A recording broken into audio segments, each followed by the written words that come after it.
الراجل ده قبل ما امشي نشل واحد عين يكفيكوا الشر اللي اسمه موسى فقيه ده. عشان ايه؟ عشان عملت لهم برنامج يقسم الجدول بتاع الاساتذه من غير ما يشكلوا، لانه كانوا بيعملوه يدوي فيقعدوا فتره طويله شهرين ثلاثه عشان يحققوا رغبه كل استاذ.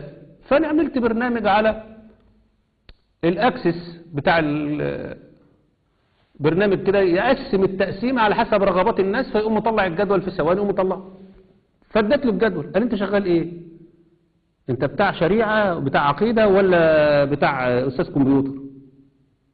قلت له يا عم خد الجداول، انا رايح عمره الله اعلم ممكن يحصل لي حاجه. قال لا مش هيحصل لك حاجه والله كده. دي اخر كلمه قالها الراجل دي، قال لي مش هيحصل لك حاجه. وانا راجع في المخواء في الطريق بين مكه وابها حصلت حادثه، كله كان بيقول لنا، وهو السعوديين يبصوا يقولوا اشهد ولا لا اله الا الله محمد رسول الله، قولوا لام عبده، قولوا طلعوني